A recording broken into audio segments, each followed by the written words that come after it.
네, 안녕하세요. 주도현입니다. 오늘 10월 19일 토요일이고요. 오늘도 리플 같이 한번 살펴보도록 하겠습니다. 먼저 차트를 보면서 이런 기술적인 부분들 함께 분석해 보도록 하고, 최근 SEC와의 소송에서 논란이 되고 있는 부분도 있죠. 그래서 이 부분도 팩트체크 같이 함께 진행해 보면 좋을 것 같습니다. 앞으로의 전망까지도 우리가 오늘 영상에서 같이 살펴보도록 할 거니까 여러분들께서는 오늘 영상 꼭 끝까지 시청해 주시고, 그 전에 밑에 있는 구독과 좋아요 버튼도 한 번씩만 눌러주시면 제가 이렇게 영상 제작하는 데에 큰 힘이 된다는 점 먼저 말씀드리고요. 추가로 영상 밑에 더보기란 클릭하시면 제가 이렇게 링크를 두 가지 남겨놨습니다.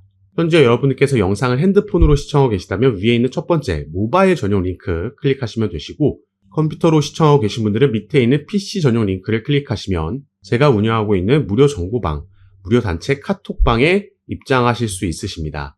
들어오시면 오늘 영상에서 말씀드릴 내용들 뿐만 아니라 또 새롭게 나오는 뉴스들, 변수들 계속해서 나올 수 있겠죠. 오늘도 이 지정학적 리스크가 새롭게 변수로 나온 만큼 이런 이슈들에 어떻게 대응하면 좋을지 실시간으로 구체적인 타점까지 공유해 드리면서 함께 매매에 도움을 드리고 있으니까 여러분들께서도 이런 정보들 가장 빠르게 받아보시면서 투자 판단에 참고하시고 매매 진행하시면 더욱 좋을 것 같습니다.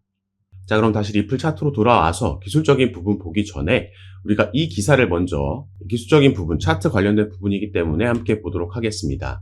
자, 리플이 과거의 지지선을 되찾을 수 있을까? 0.55달러에 지금 투자자들의 관심이 집중되어 있다 나와 있습니다. 이 내용, 주요 내용도 함께 보시면요. 자, 현재 리플은 피보나치 50% 되돌린 선인 0.55달러를 지지선으로 전환하려는 시험을 진행 중입니다.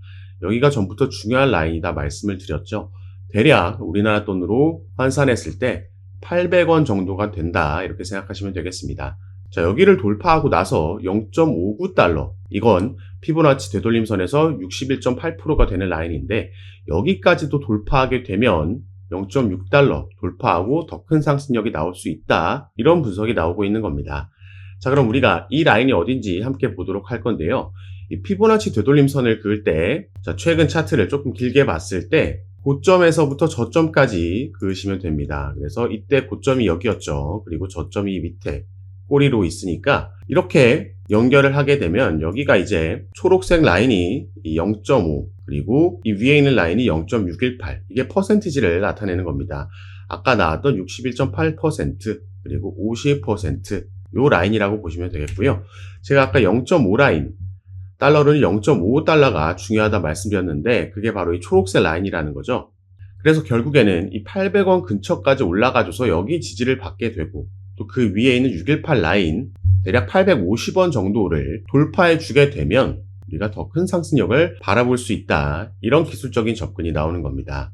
최근 단기적인 흐름에서 한 가지 아쉬운 부분은 이렇게 중간에 이렇게 내려오고 있는 빨간색 라인, 요 라인이 있죠. 요게 장기 이평선 라인인데 지금 이 부분 위로 일단 올라가는 게 선행돼야지, 이 부분을 돌파해 줘야지 우리가 800원까지도 기대해 볼 수 있는 건데 여길 맞고 어제도 조금 떨어졌다라는 점이 아쉬운 부분입니다.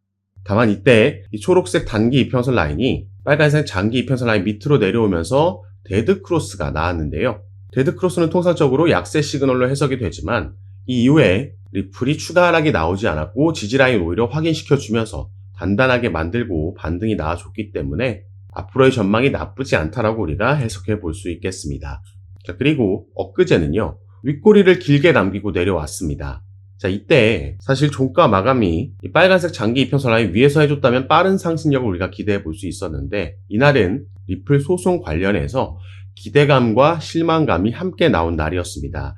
그래서 우리가 이 소송 이슈, SEC의 항소 이슈도 지금부터 함께 살펴볼 건데, 자, 제가 말씀드렸던 항소 이유서 폼 C를 SEC가 제출을 했습니다. 이번 달 초에 SEC가 항소를 결정했을 때 이때 공식 항소를 바로 신청한 게 아니라 항소 통지서를 제출했다 말씀을 드렸죠. 이게 공식 항소가 아니고 항소 통지서였던 이유는 바로 이 폼 C를, 항소 이유서를 제출하지 않았기 때문입니다. 여기에 들어가야 되는 내용이 바로 어떤 거에 대한 항소를 하는 거냐, 그 이유, 가장 중요한 핵심 내용을 포함하고 있는 서류라는 거죠. 이걸 처음에 제출하지 않았었기 때문에 항소 통지서를 제출하고 나서 14일 이내에 했었어야 합니다. 그래서 최근에 SEC가 이걸 제출한 거죠. 일단 그래서 이걸 제출했기 때문에 이 내용이 뭔지 같이 봐야겠죠. 바로 이런 서류인데요. 자, 주요 내용은 이렇습니다.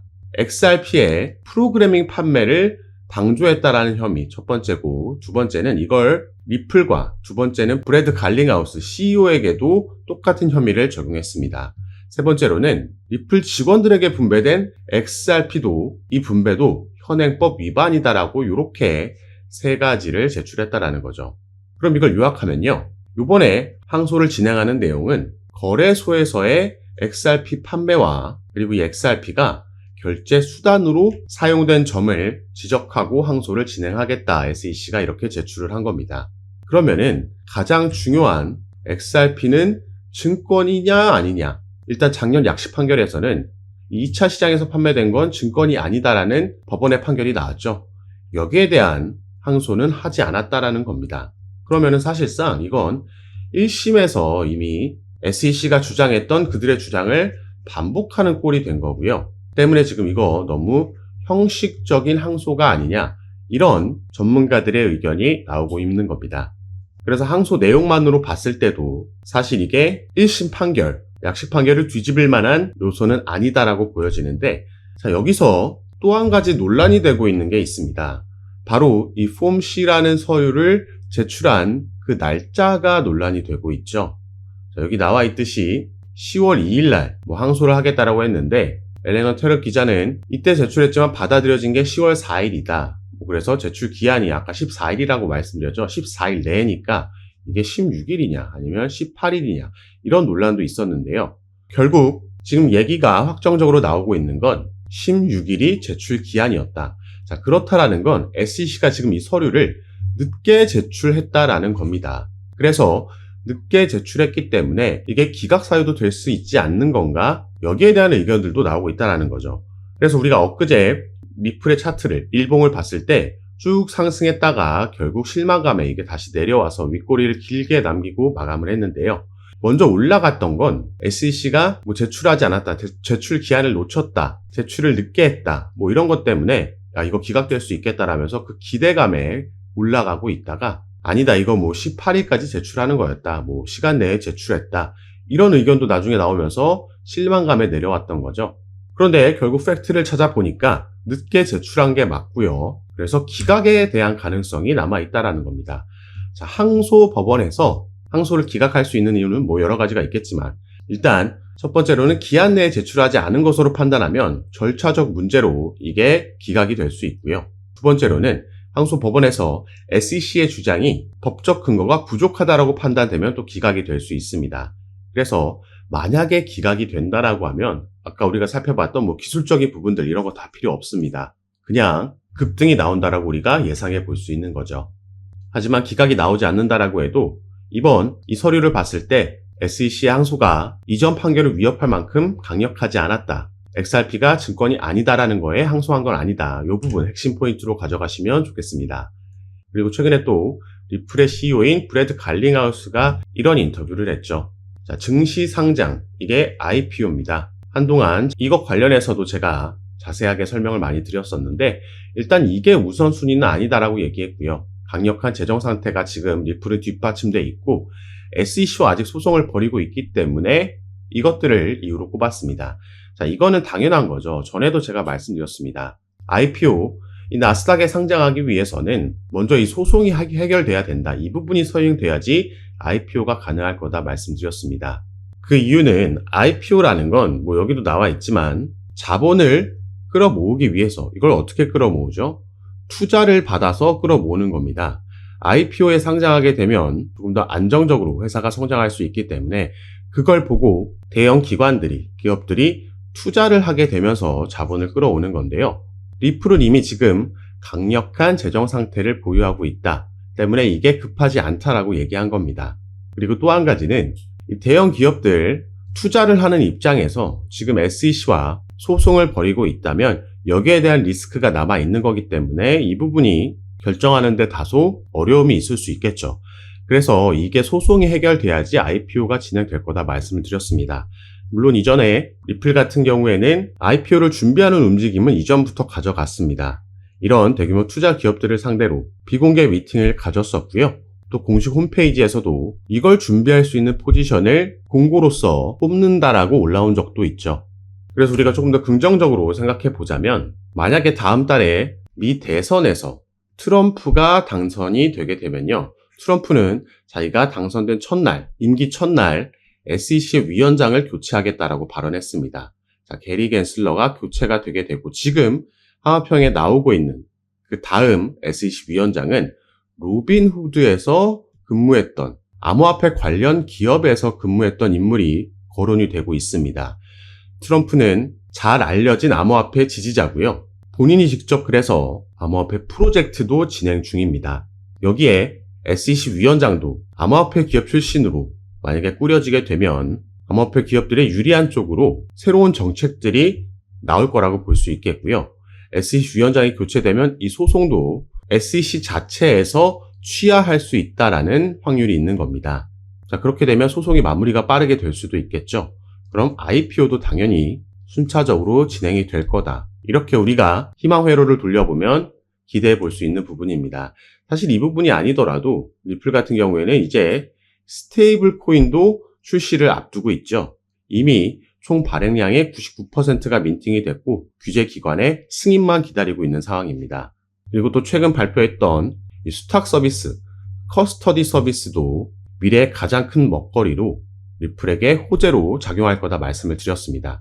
지금 이 수탁 서비스가 연관이 된 게 바로 RWA라는 실물 자산 토큰화라는 가장 핫한 테마이기 때문에 앞으로의 리플 개별적으로 봐도 올 4분기부터 내년까지 이어지는 상승 사이클에서 긍정적인 상승 모멘텀들을 여럿 가지고 있다 보여지고 있죠. 여기에 시장 상황도 당연히 함께 긍정적일 거라고 말씀드렸습니다. 금리 인하 추가로 나올 거고요. 시장은 당연히 여기에 긍정적으로 반응할 겁니다. 미 대선도 아까는 트럼프 말씀드렸지만 트럼프가 되면 당연히 더할 나위 없는 호재일 거고요.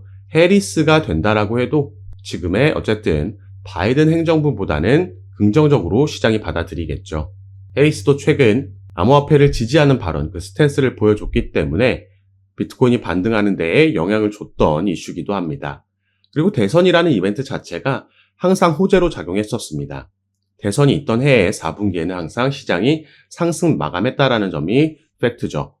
여기에 또 비트코인의 반감기도 적용이 됐죠. 올해 4월 달에 적용이 된 거고 이게 적용되면 바로 오르는 게 아니라 조정받고 지지라인 만드는 이 기간을 거친 이후에 그 이후에 상승 사이클이 시작이 됩니다.